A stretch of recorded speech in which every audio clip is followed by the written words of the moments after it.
তারপর মেরে দেয়। মনে হচ্ছে তো এরকমই ফ্রেডি। আয়েশার এখানে কারোর সঙ্গে ঝগড়া হয়েছিল? কোনো তর্ক বিতর্ক? হ্যাঁ, এরকম চুপ করে থাকলে কিন্তু কাজ হবে না। এই যে সিসিটিভি ক্যামেরা আছে, দেখলে সবই আমরা জানতে পারবো। সরি স্যার, সিসিটিভি ক্যামেরা কাজ করছে না। হোয়াট? সিসিটিভি কাজ করছে না? এত গাফিলতি? স্যার ওই কাল শেষের গানটার কারণে ধোয়ার জন্য হয়তো কোনো টেকনিক্যাল ফল্ট দেখা গেছে। আমি তাড়াতাড়ি ঠিক করব। তুমি তো তখন ঠিক করাবে যখন তোমার ক্লাব আবার খুলবে। কেস সলভ না হওয়া পর্যন্ত তোমাদের ক্লাব বন্ধ। স্যার আমার মনে হচ্ছে এই খুন সৌরভ করেছে। বড় লোকের বিগড়ে যাওয়া ছেলে। Hey, can I get you a drink? I mean, কি খাবেন আপনি? কেন? তুমি ওয়েটার? By the way, আমি সৌরভ। আর আপনি? দেখো, যদি তুমি এই পৃথিবীর একটাই ছেলে হতে তবুও আমি তোমাকে ইন্টারেস্ট দেখাতাম না। তাই এই নাম টাম জিজ্ঞেস করে টাইম ওয়েস্ট করো না।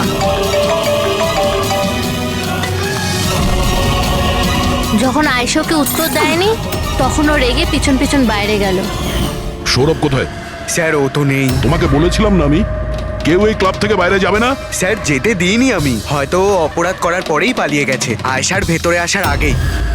এই আয়েশা আর সৌরভ বাইরে কোন দিকে গেছিল? স্যার ওইদিকে।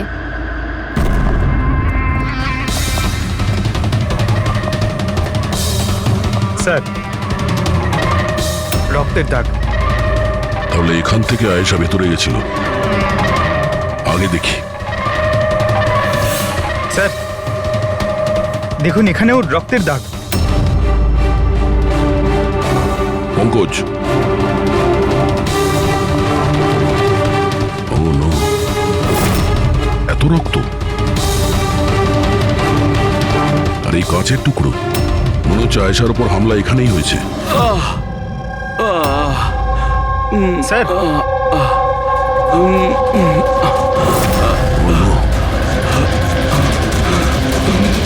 আচ্ছা, এই সৌরভ নয় তো?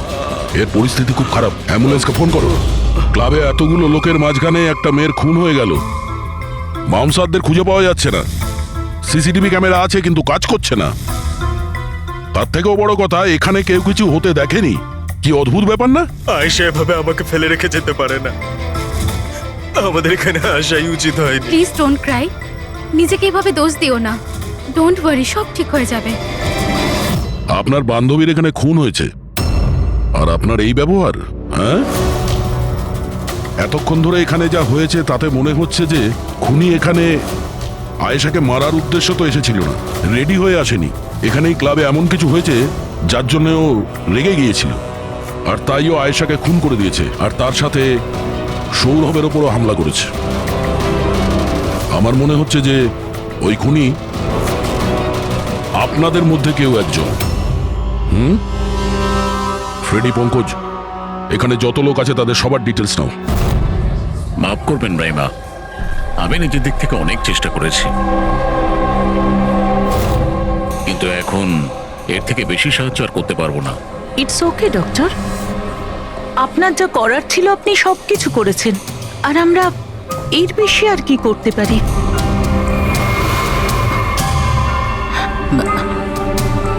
What happen doctor? আপনি ঠিক আছেন তো? হ্যাঁ, আমি ঠিক আছি। আমার একটা অস্বস্তি হচ্ছে। Excuse me. কোথায় যাচ্ছেন আপনি? আমি ওয়াশরুম থেকে আসছি। তানিশা, আয়েশার মৃত্যুর আগে তোমার সাথে ওর ফোনে কথা হয়েছিল, তাই না? আচ্ছা, ওই ফোন কলের ব্যাপারে আমাদের কিছু ডিটেলে বলতে পারবে? স্যার, ডিস্কোতে খুব জোরে মিউজিক বাজছিল বলে আমি বেশি কিছু শুনতে পাইনি। হ্যাঁ, কিন্তু আমি ওকে এটা বলতে শুনেছিলাম। কি হয়েছে বলো না, কি হয়েছে? তোমার কি খুব কষ্ট হচ্ছে? ডাক্তারের কাছে নিয়ে যাব? এটা তুমি কি করছো? মানে আয়েশা এইসব কথা ওই খুনির সঙ্গে বলছিল? স্যার, এর থেকেও বেশি অবাক হওয়ার বিষয় এটাই যে আয়েশার খুনি ওকে বলছিল এখান থেকে পালিয়ে যেতে। আশ্চর্য ব্যাপার, খুনি আয়েশাকে পালিয়ে যেতে বলছিল অথচ আয়েশা খুনির চিন্তা করছিল। আচ্ছা, তুমি একটা কথা বলো তো, তুমি ওই ভয়েসটা চিনতে পারবে যার সাথে আয়েশা কথা বলছিল? না স্যার। স্যার কিন্তু খুনি যখন আয়েশার ব্যাপারে এত চিন্তা করছে তাহলে ওকে মারলই বা কেন? সেটাই তো, খুনি ভিকটিমের চিন্তা করছিল আর ভিকটিম খুনির চিন্তা করছিল।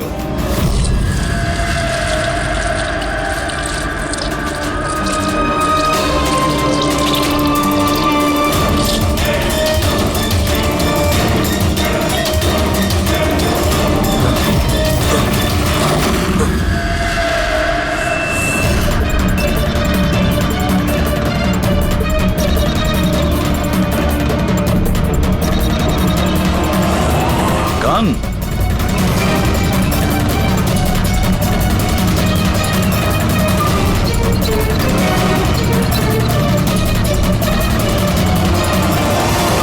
স্যার, ওর যেখানে গুলি লেগেছে সেটা ছাড়া ওর শরীরে আর কোথাও আঘাতের চিহ্ন নেই। মনে হচ্ছে খুনি হঠাৎ এখানে এসে ওর উপরে গুলি চালিয়ে দিয়েছে। এরকম হতেই পারে। এই দেখো, এখানেও রক্ত। একটা কথা বুঝতে পারছি না স্যার, খুনি গানটা এখানে ফেলে রেখে গেল কেন? ও তো নিজের সঙ্গে গানটাকে নিয়েও যেতে পারত। সেটাই তো আশ্চর্য ব্যাপার যে খুনি এই গানটা এখানে এই ক্রাইম স্পটে কেন রেখে গেছে।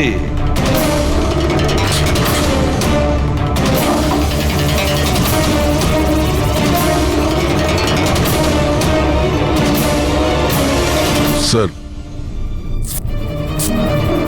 এই দেখুন, নিচে এখানে এই টেপটা আটকানো ছিল। ওয়াশ বেসিনের নিচে টেপ? মনে হচ্ছে এখানে টেপ দিয়ে কিছু আটকে ছিল যেটা এখন এখানে নেই। হতে পারে এই কেসের সঙ্গে রিলেটেড কিছু। নিশ্চয়ই দেখতে হবে। রায়মাদেবী, ডক্টর যশবন্ত আপনার ডক্টর ছিলেন তো? আপনারা এখানে এই টেবিলেই বসেছিলেন? হ্যাঁ, আসলে উনি আমার অসুখের কথা বলতেই আমার সাথে দেখা করতে এখানে এসেছিলেন। খুব ভালো মানুষ ছিলেন উনি। আজ যখন আপনি ওর সঙ্গে কথা বলছিলেন, আপনার কি মনে হয়েছিল যে কোনো ব্যাপার নিয়ে ও একটু ডিস্টার্ব ছিল?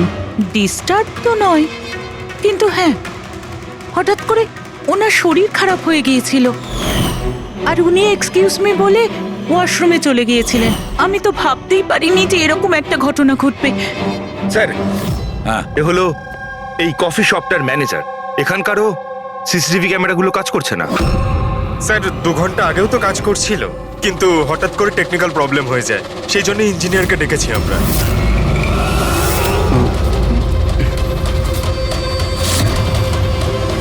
এই, একটু দাঁড়াও, এখানে এসো। হ্যালো স্যার, কেমন আছেন? আমার অবস্থা ছাড়ো, নিজেরটা বলো। তোমরা দুজনে এখানে কি করছো? এমনি ঘুরতে এসেছিলাম। কফি শপে ঘুরতে এসেছিলে? কাল রাত্রে তোমার বান্ধবীর খুন হয়ে গেছে। তোমার দ্বিতীয় বন্ধুর কেঁদে কেঁদে অবস্থা খারাপ, আর তোমরা দুজনে এখানে এই কফি শপে আড্ডা মারতে এসছো? এখানেও একটা খুন হয়েছে। বিষয়টা কাকতালীয়, তাই না? সত্যি কাকতালীয়ই বটে, কারণ আমরা তো জানি না ডক্টর যশবন্ত কে। হ্যালো, ওকে বিউরোতে নিয়ে এসো। ওকে ওকে ওকে ওকে ওকে, থ্যাংক ইউ ভেরি মাচ। কি জানিস পঙ্কজ, অনেক লোক ছিল এই ডিস্কোটায় যখন আয়েশা খুন হয়, আর এক একজনের ফোন ট্র্যাক করে এইটা জানার জন্য যে মার্ডারের সময় আয়েশার আশেপাশে কেউ ছিল না। তো এই আমার তো চোখ ব্যথা করতে শুরু করেছে।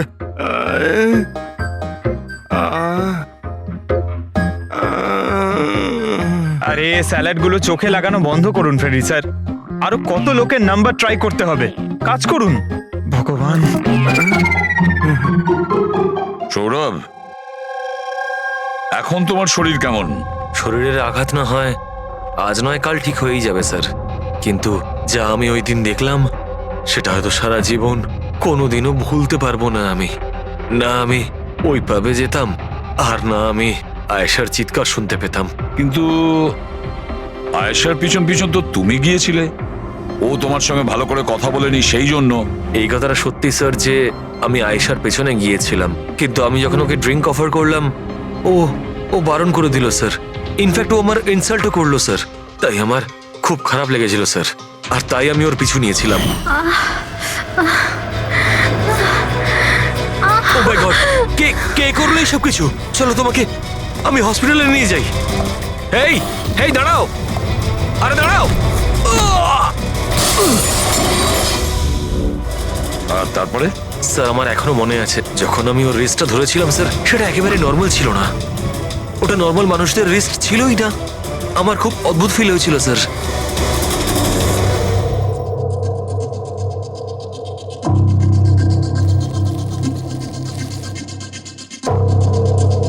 তাহলে আপনি বলছেন ডক্টর সালুকে যে এই বন্দুকের উপর কিছু চটচটে লেগে আছে? হ্যাঁ, ওই চটচটে জিনিসটা রাবারের মতো, ওই যেমন সেলোটেপে হয় না, ওই রকম। সেলোটেপ গান? ও, তাহলে খুনি আগে থেকেই ওয়াশ বেসিনের নিচে গানটাকে লুকিয়ে রেখেছিল। তাহলে এই মার্ডার একটা প্ল্যান মার্ডার ছিল। হ্যাঁ, কিন্তু এই বন্দুকটা যেটা দিয়ে ভিকটিমকে খুন করা হয়েছে আর এই কাঁচ যেটা দিয়ে আয়েশাকে খুন করা হয়েছে, এই দুটোতেই কোনো ফিঙ্গারপ্রিন্টস পাওয়া যায়নি। কিন্তু ভাই, এই কাঁচটার টুকরোর উপর একটা বিশেষ ধরনের কেমিক্যাল লেগে আছে, যেমন ধরো প্লাস্টিক কেমিক্যাল। এখন কেন লাগানো ছিল, কি লাগানো ছিল সেটা জানতে হবে, কিন্তু এই দুটো কেমিক্যালই এই বন্দুকটাতেও লেগে আছে, দুটোতেই। ডক্টর সালুকে, আপনি তো বলছিলেন এই গানের মধ্যে ওই সেলোটেপের গাম লেগেছিল। সেটা তো ছিলই, তাছাড়া কেমিক্যালও আছে। ওটা ছাড়া এই কেমিক্যালও আছে? তার মানে এই দুটো মার্ডার, এদের দুটোর মধ্যে কোনো কানেকশন আছে? আর জুবিন আর প্রীতির ওই ক্রাইম সিনে থাকা কোনো কাকতালীয় ছিল না? একদম, তুমি একদম ঠিক বলছো। দা, তোমার কথা আরো একটা জিনিস প্রমাণ করছে। এই দুটো লাশের উপরই আমি তেলের মতো ফেরোমন পেয়েছি। ফেরোমনস মানে ওই কেমিক্যাল যার থেকে গন্ধ আসে? হ্যাঁ, এই দুটো ভিকটিমেরই এদের দুজনের লাশের মধ্যে একই রকম গন্ধ। একটা ব্যাপার পরিষ্কার, হয়তো দুজনে একই রকম পারফিউম লাগাতো, বা দুজনের খুন একজনই করেছে। জেনারেলি একজন মহিলা লেডিস পারফিউম লাগায়, আর একজন পুরুষ জেন্টস পারফিউম। কিন্তু এই দুজনেই একই রকমের পারফিউম লাগিয়েছে, চান্সটা একটু কম। তার মানে এই দুজনের খুনি একজনই। আয়েশার মৃত্যুর ব্যাপারে দুটো কথা জানা গেছে। এক, ওর বন্ধু তানিশা বলেছে, আর দ্বিতীয়টা সৌরভ বলেছে। তানিশার কথা অনুযায়ী যে খুনি আয়েশাকে ওই পাপ থেকে পালিয়ে যেতে বলেছিল। পৃথিবীতে এমন কোন খুনি আছে সে যাকে খুন করতে গেছে তাকেই সে বলছে যে তুমি এখান থেকে পালিয়ে যাও? তাহলে খুন করতে গিয়েছিল কেন? না না না না না না, গোলমাল আছে, নিশ্চয়ই কোনো গোলমাল আছে। আর স্যার, ওই দ্বিতীয় কথা কোনটা? আর একটা কথা সৌরভ বলেছে। সৌরভ বলেছে যে খুনির কবজি কেমন যেন অদ্ভুত ছিল, সাধারণ মানুষের মতন ছিল না ওর কবজি। হয়তো কবজিতে রিস্ট ওয়াচ কিংবা ব্রেসলেট ছিল। হেড্রিক, বুদ্ধিটাকে একটু কাজে লাগাও, বুঝেছো? স্যার, হ্যাঁ? স্যার দুটো ক্রাইম সিনেই একটা নম্বর কমন। সেটা কার? আয়েশার বয়ফ্রেন্ড বিশালের স্যার। বিশাল? বিশাল? এই বিশালকে তো কফি শপে দেখাই যায়নি। তাহলে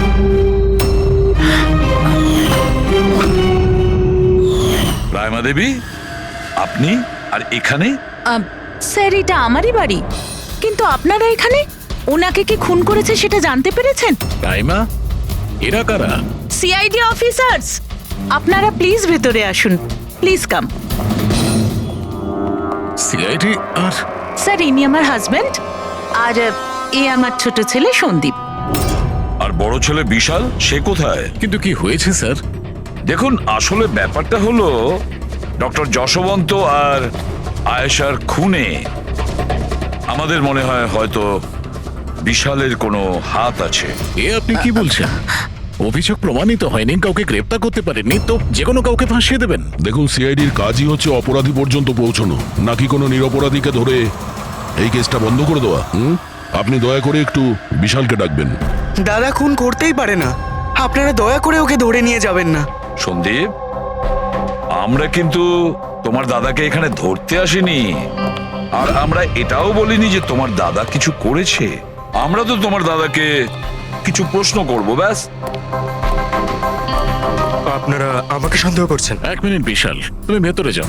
আমি এই সিআইটির লোকেদের তোমায় বিরক্ত করতে দেবো না। দেখুন, সিআইডির কাজে বাধা দেওয়াও কিন্তু একটা অপরাধ, তাই প্লিজ আমাদের নিজেদের কাজ করতে দিন। বিশাল,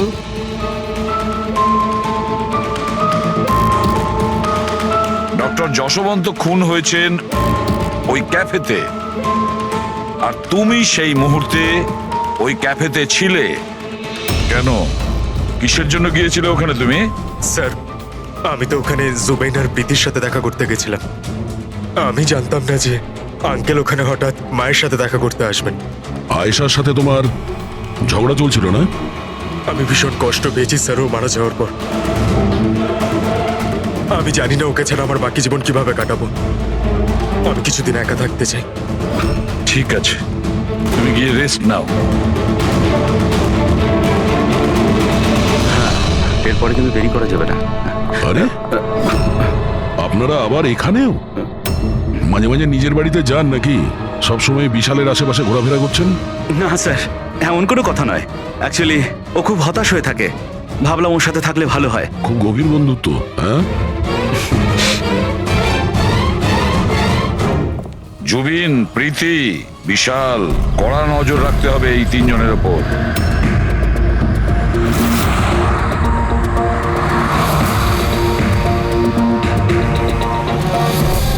তিনজনের বাড়িতে এমন ক্যামেরা ফিট করেছি না স্যার, একটা মাছি ঢুকলেও সব টের পেয়ে যাবো আমরা। তুই যাই বলিস, কাজের লোক, দুধওয়ালা আর সবজিওয়ালা, এদের মাধ্যমে গোপন ক্যামেরা বসাবার আইডিয়াটা কিন্তু দারুণ ছিল। ভালো ছিল না? কিন্তু আমার ছিল না, দয়া স্যারের ছিল। আচ্ছা, হ্যাঁ, আর উনি আমাদেরকে এখানে বসিয়ে দিয়েছেন যাতে আমরা এখানকার সিসিটিভি ফুটেজ চেক করতে পারি।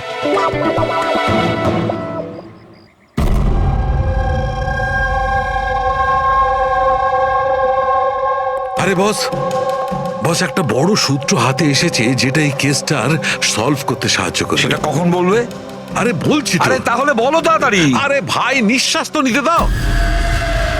তোমার মনে আছে ওই যে ভাঙা কাঁচের টুকরোটায় আমি প্লাস্টিক কেমিক্যাল পেয়েছিলাম? হ্যাঁ ডক্টর সালুকে, কি ওই কেমিক্যালটা? ওটা হচ্ছে গ্রাফিন, যেটা নকল চামড়া, আর্টিফিশিয়াল স্কিন বানানোর কাজে লাগে। Artificial skin, aesthetic skin, aesthetic skin,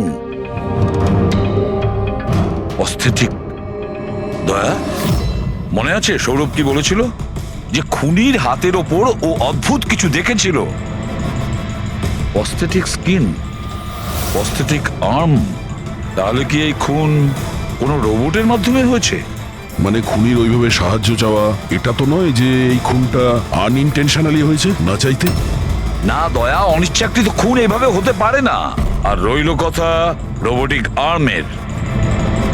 এই রোবোটিক আর্ম তো কারোর কথা মতোই চলতে পারে, তাই না? আচ্ছা শাহরুখে, এমন কোন লোক আছে যে এই রোবোটিক আর্ম বলো, অস্থেটিক আর্ম বলো বা রোবোটিক আর্ম বলো, এই সব কিছুর ব্যাপারে খুব ভালো রকম দখল আছে? হ্যাঁ আছে তো, ডক্টর জাসমিন। তাহলে দেখা করা যাক ওই ডক্টরের সঙ্গে।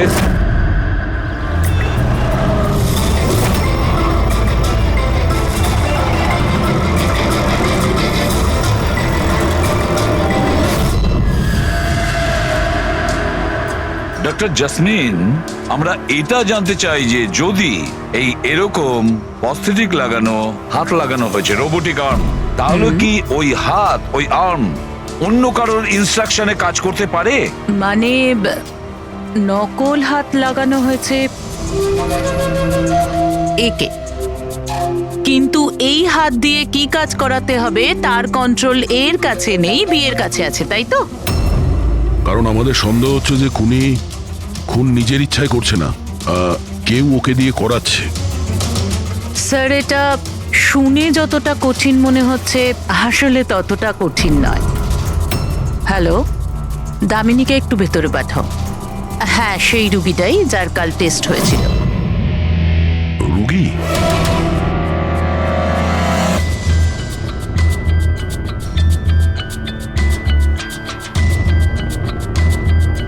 স্যার দামিনীর ডান হাতটা ফ্যাক্টরিতে কাজ করার সময় মেশিনে কাটা পড়েছিল। হ্যাঁ স্যার, মেশিনে আমার হাত ঢুকে গিয়েছিল। তাই জন্য ওকে নকল হাত লাগিয়েছি, যার কন্ট্রোল মানুষের ব্রেনের দ্বারা হয়। একটা নকল হাত মানুষের মাথা দিয়ে কাজ করছে কি করে? স্যার সায়েন্স খুব উন্নতি করেছে। আসলে এই ধরনের নকল হাত সায়েন্সের একটা খুব বড় আবিষ্কার। এটাতে এক ধরনের চিপ আছে, মানে সফটওয়্যার, যেটা ব্রেনের দ্বারা কন্ট্রোল করা হচ্ছে। মানে মানুষের ওঠা বসা যেমনভাবে আসল হাত পা নাড়ানো যায়, সেইভাবেই এই নকল হাত পা নাড়ানো হয়, যেটা ব্রেন কন্ট্রোল করে। গ্রেট, বিজ্ঞান সত্যি অনেকটা এগিয়ে গেছে। সত্যি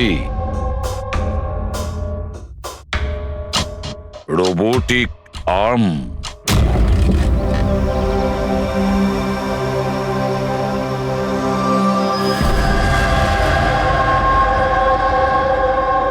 বাই। ওরা ওখানে হাত করছে আর আমরা এখানে গাড়িতে বসে আছি।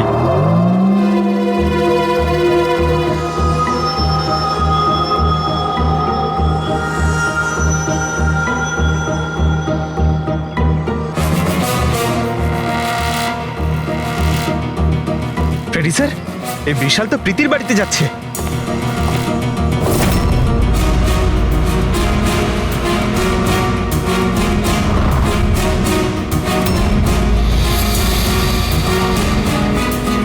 বিশাল, তুমি টেনশন করো না, কেউ কিচ্ছু জানতে পারবে না।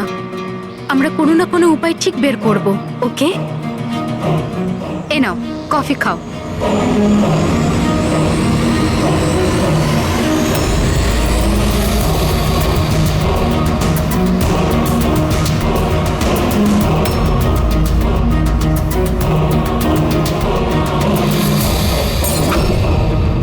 বিশাল, প্রীতি, আরে ওকে। প্রীতি পালাও।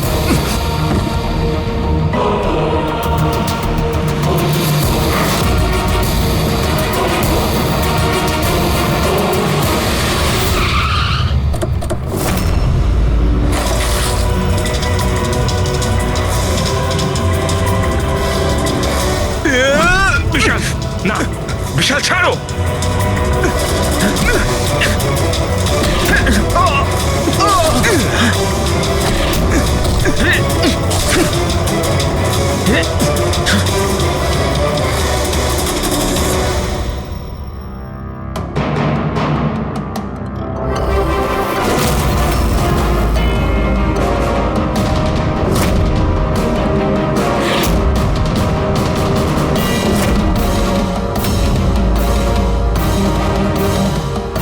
আমি স্বীকার করছি, আয়েশা আর ডক্টর আঙ্কেলকে খুন আমি করেছি স্যার।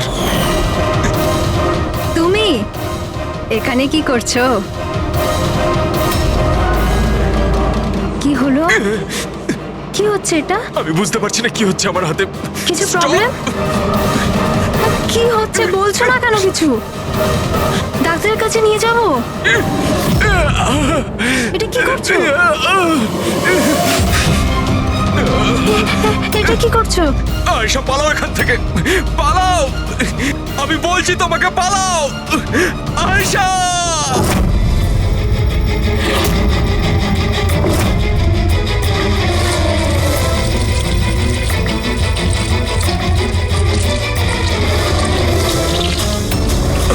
ডক্টর, পালিয়ে যাও এখান থেকে। কি করছো এগুলো? আমি কি করবো স্যার, আমার নিজের হাতের উপরে কোনো কন্ট্রোল নেই। কি তোমার হাত তোমার কন্ট্রোলে থাকে না? এর মানেটা কি? জানি না, হঠাৎ করে মাঝে মাঝে কি হয়ে যায়। সেই কারণে তুমি আয়েশাকে ওখান থেকে চলে যেতে বলেছিলে? হ্যাঁ স্যার, আমি আয়েশাকে ওখান থেকে পালাতে বলেছিলাম। আয়েশা পালাও এখান থেকে, পালাও। আর আমি অনেকবার চেষ্টা করেছিলাম যাতে আমি ডক্টর আঙ্কেলের কোনো ক্ষতি না করি।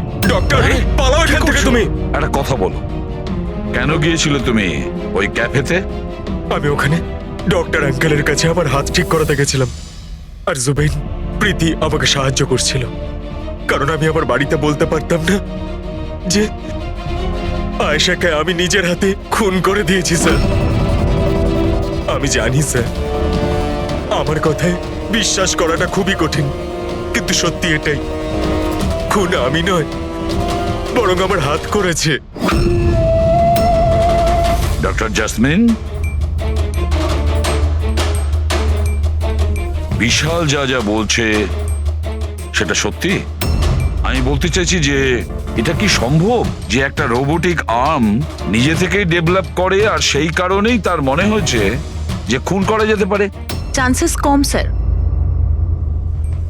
কিন্তু হ্যাঁ, হাতের ভেতরে লাগানো এই চিপকে কেউ যদি হ্যাক করে তাহলে হতে পারে। কি প্রস্থেটিক হাতে লাগানো সফটওয়্যার হ্যাক করা যায়? হ্যাঁ দাদা, হ্যাক হতেই পারে, এটা পসিবল। যখন হ্যাকার এই নকল হাতের চিপ হ্যাক করে তখন এই নকল হাতটা তার ব্রেন দ্বারা কন্ট্রোল হয় না যার শরীরে এটা লাগানো আছে, বরং এই নকল হাতটা কন্ট্রোল হয় হ্যাকারের ব্রেন দ্বারা। তার মানে কেউ একজন বিশালের এই রোবোটিক আর্মের সফটওয়্যারটা হ্যাক করেছিল আর তারপরে ওকে দিয়ে খুন করায়। স্যার, এর থেকে ভালো তো আমি এক হাতেই আমার সারাটা জীবন কাটিয়ে দিই। যে হাতটা অন্যদের জীবন কেড়ে নিচ্ছে, এরকম হাত আমার চাই না স্যার। বিশাল, একটা কথা বলো, তোমার এই হাত তোমাকে বলছে যে সেই কাউকে মারতে চায়, তখন তুমি কি ভাবো? তখন তোমার মনের অবস্থা কি হয়, কি চলে তোমার মাথার ভেতরে? স্যার, 2-3 মিনিট সময় লাগে। আমি পুরোপুরি ভাবে চেষ্টা করি আমার হাতকে কন্ট্রোলে আনার, কিন্তু 2 মিনিট পর আমার হাতই জিতে যায় স্যার।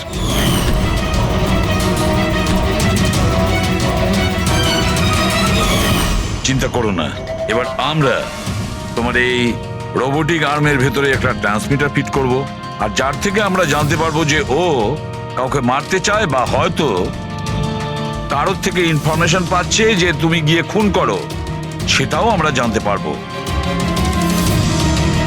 আচ্ছা বিশাল, একটা কথা বলো, তোমার আসল হাত হারালে কি করে? স্যার, আমি গত বছর ঘুরতে যাচ্ছিলাম, সেখানে একটা রোড অ্যাক্সিডেন্ট হয়। ব্যাস। জীবনে আমাদের অনেকবার পরীক্ষা দিতে হয়। স্যার, আমার পরীক্ষা তো শেষ হওয়ার নামই নিচ্ছে না। যখন নকল হাত নিয়ে সারাটা জীবন কাটাবো ভেবে নিলাম, তখন এই হাতটাই আমার জীবন শেষ করে দিচ্ছে স্যার। বিশাল, আমরা তোমাকে কথা দিচ্ছি, না তো তোমার একটা হাত দিয়ে জীবন কাটাতে হবে, আর না তো ওই আসল অপরাধী স্বাধীনভাবে ঘুরতে পারবে।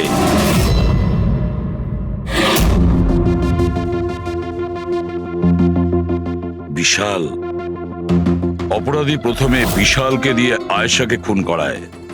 আয়েশা, যাকে বিশাল খুব ভালোবাসতো, এরপরে খুন করায় ডক্টর যশবন্তকে, যে বিশালকে সাহায্য করত। এরপরে প্রাণ নিতে চেষ্টা করে প্রীতির, যে বিশালের বন্ধু ছিল।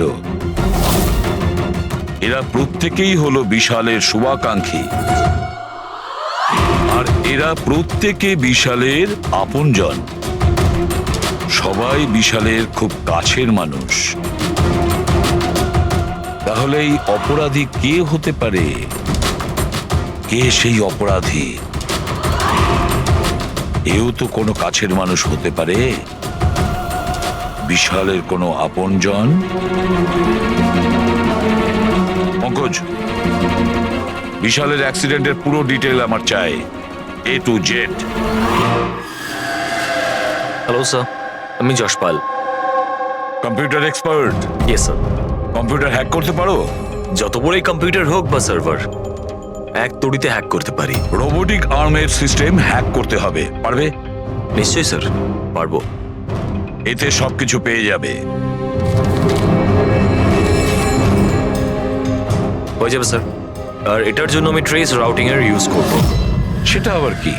হ্যাঁ স্যার, এই টেকনোলজিটার সাহায্যে বিশালের আশেপাশে প্রত্যেকটা কম্পিউটারকে আমি দেখতে পাবো। মূলত মেশিনের মধ্যে যে হোস্ট নেম আর অ্যাড্রেস থাকে সেটাকেই হ্যাক করতে হয়।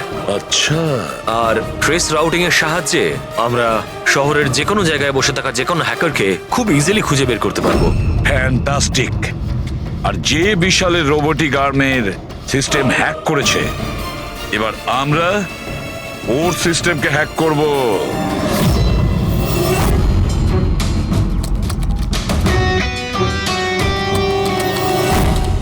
এই দেখুন স্যার, এই সময় বিশালের আশেপাশে এই সবকটা কম্পিউটার অ্যাক্টিভ রয়েছে, আর এর মধ্যে হয়তো কোনো একটাই ওই হ্যাকারের। শুধু একবার জানতে পেরে যাই ওই কম্পিউটারটা কোনটা, তাহলেই কাজটা সহজ হয়ে যাবে। যশপাল তাড়াতাড়ি করো, আমাদের হাতে সময় কম। বিশাল আজকে আমাকে বাড়িতে কেন ডাকলো? আঙ্কেল আন্টিও নেই, জানি না কি ব্যাপার।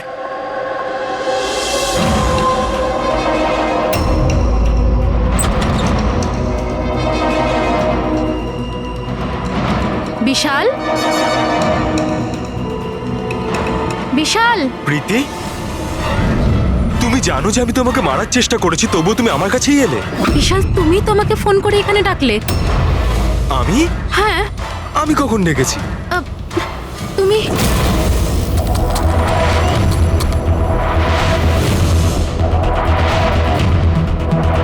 নো,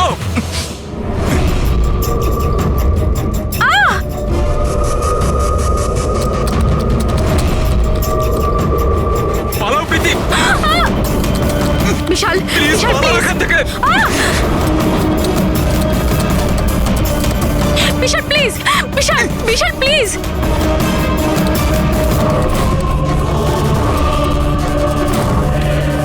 ইয়েস স্যার, ওই হ্যাকারের লোকেশন পেয়ে গেছি। বিশাল,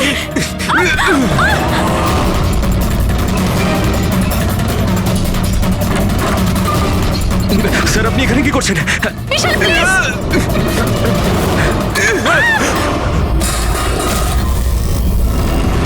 অনেক হয়েছে হ্যাকিং।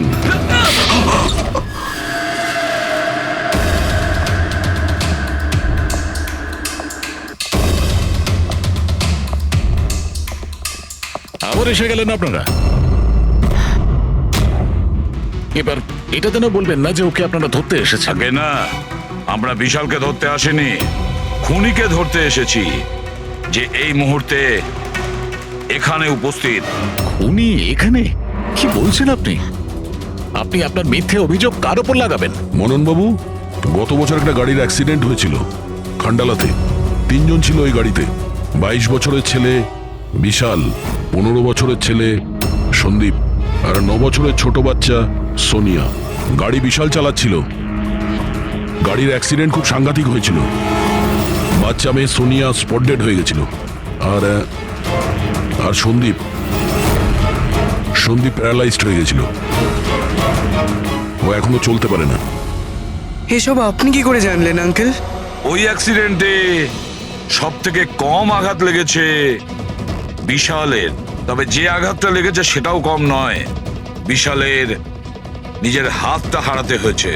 আর তাছাড়া বিশাল আপনার সৎ ছেলে, তাই না?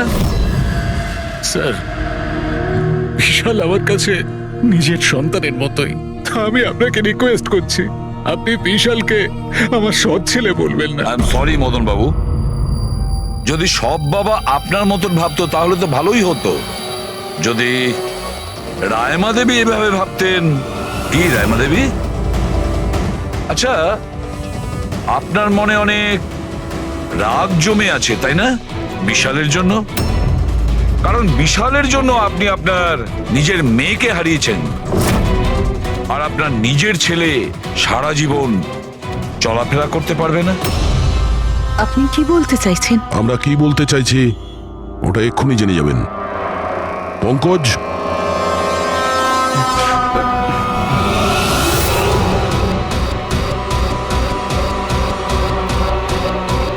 সরি আন্টি, কিন্তু আমি ওদের সবকিছু বলে দিয়েছি যে আপনার বলার জন্যই আমি এসব করেছি। আমি ওই সফটওয়্যারগুলোকে হ্যাক করেছিলাম, আর আমি সব জায়গার সিসিটিভি গুলোকে হ্যাক করে বন্ধ করে দিয়েছিলাম।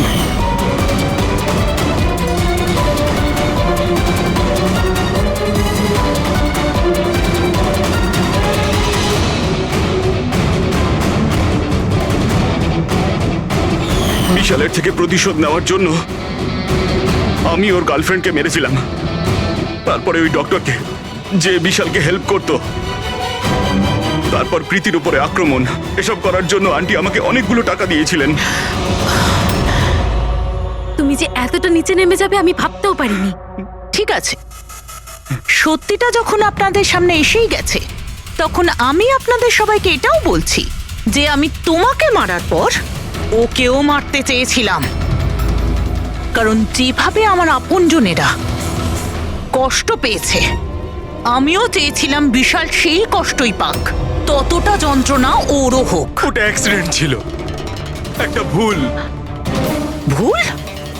তোমার একটা ভুলের জন্য আমার সারা জীবন অন্ধকার হয়ে গেছে। তুমি রাশ ড্রাইভিং করেছিলে, আর শাস্তি কারা পেল? আমি আর আমার সন্তানেরা। মা, আমি তোমাকে শুধু নিজের মা নয়, ভগবান ভেবেছিলাম। যদি আমাকে শাস্তি দিই তুমি শান্তি পেতে, তাহলে আমাকে অন্তত একবার বলতে পারতে। হাসি মুখে আমি জীবন দিয়ে দিতাম। আমি তোমার জীবনটা চাইনি, আমি তো তোমাকে বাঁচিয়ে রেখে কষ্ট দিতে চেয়েছিলাম। আর আপনারা সবাই আমাকে দোষ দিতে পারেন না, কারণ আমি যা করেছি সেটা আমার মায়ের মমতার জন্য করেছি। রায়মা দেবী, মা শব্দের অর্থ আপনি জানেন না, সেজন্যই আপনি এত বড় অপরাধ করেছেন। আরে মা তো সেই হয় যে শুধু নিজের নয়, অন্যের সন্তানকেও স্নেহ ভালোবাসা দিয়ে আগলে রাখতে পারে। বিশাল হয়তো আপনার গর্ভের সন্তান নয়, কিন্তু মা বলে তো ও ডাকতো, ও আপনাদের পরিবারেরই একটা অংশ। কোনো মাই তার ছেলের ওপর এইভাবে প্রতিশোধ নিতে পারে না। হ্যাঁ, সেটাও এত ঘৃণ্য। দুটো লোকের প্রাণ নিয়েছেন। না রায়মা দেবী, আপনি বড় ভুল করেছেন, বিশাল ভুল করেছেন।